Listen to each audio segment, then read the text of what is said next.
Hacker से जुड़ी एक बहुत ही चौंकाने वाली रिपोर्ट सामने आई है। Cyber security firm group IB के मुताबिक देश के सरकारी, वित्तीय और ट्रांसपोर्ट सिस्टम में hacktivist group mysterious team Bangladesh ने 750 से ज्यादा डीडीओएस यानी कि साइबर हमले किए हैं। आज हम इसी पर चर्चा करेंगे, समझेंगे कि आखिर ये मिस्टीरियस टीम कौन सी है नई बांग्लादेश की, ये डीडीओज क्या होते हैं, कौन सा ये हमला होता है, हैक्टिविस्ट ग्रुप के काम करने का तरीका क्या होता है, इसका मकसद क्या होता है, भारत के अलावा किन किन देशों में इनका जाल फैला हुआ है, सभी पहलुओं पर करेंगे चर्चा। और ये खबर क्यों इंपॉर्टेंट है, इस पर क्यों गंभीरता से सरकार को, एजेंसीज को एक्शन लेना चाहिए, वो भी हम बताएंगे। लेकिन सबसे पहले ये रिपोर्ट देखिए, लौट रहे हैं खास मेहमानों के साथ।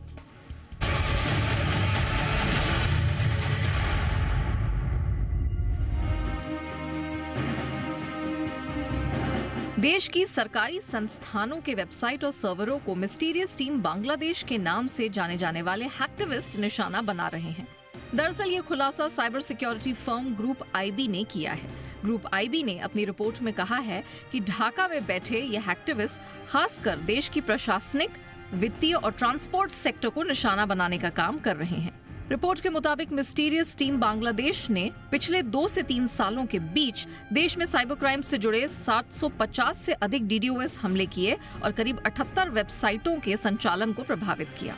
पहले आपको समझाते हैं कि आखिर क्या होते हैं डीडीओएस हमले, जिसे हैक्टिविस्ट हथियार की तरह इस्तेमाल कर रहे हैं। डीडीओएस यानी डिस्ट्रीब्यूटेड डिनायल ऑफ सर्विस। ये साइबर क्राइम अटैक से जुड़ा वो प्रोग्राम है जिसे ऐसे डिजाइन किया गया है जिसके जरिए संवेदनशील डेटा युक्त सिस्टम या ऑनलाइन सर्विस को ऑफलाइन करने के लिए मजबूर कर दिया जाता है। दरअसल डीडीओएस हमलों में इंटरनेट ट्रैफिक को इतना बढ़ा दिया जाता है कि सिस्टम फेल हो जाए। इंटरनेट ट्रैफिक को बढ़ाने के लिए हैक्टिविस्ट अलग अलग आईपी एड्रेसेस का इस्तेमाल करते हैं। इस तरह के हमलों से कई अहम डेटा भी नष्ट हो जाते हैं। अब समझना होगा कि ऐसे हैकर्स को हैक्टिविस्ट क्यों कहते हैं। दरअसल ये साइबर से जुड़ी सुरक्षा खामियों और कमजोर पासवर्ड के अलावा वर्डप्रेस के कमजोर वर्जन का फायदा उठाते हैं। इन खामियों के जरिए ये पहले छोटे हमलों को अंजाम देकर अपनी उपस्थिति दर्ज कराते हैं। इसके चलते इनकी ओर लोगों का ध्यान जाता है। लोगों का ध्यान इन पर जाते ही ये हैक्टिविस्ट डेटा में सेंध लगाने के साथ देश में बड़े पैमाने पर धार्मिक और राजनीतिक अस्थिरता लाने की कोशिश करते हैं। साथ ही तय एजेंडा की तरह दुष्प्रचार यानी प्रायोजित प्रोपेगेंडा फैलाने का काम करते हैं। दरअसल इन हैक्टिविस्टों की काम करने की यही मोडस ऑपरेंडी है। माना जाता है कि हैक्टिविस्ट अपने काम को अंजाम देने के लिए रेवन स्टॉर्म टूलकिट का इस्तेमाल करते हैं।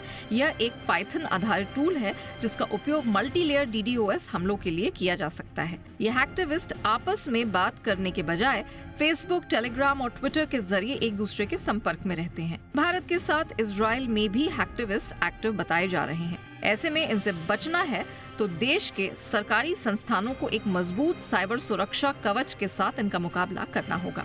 ब्यूरो रिपोर्ट, जी मीडिया।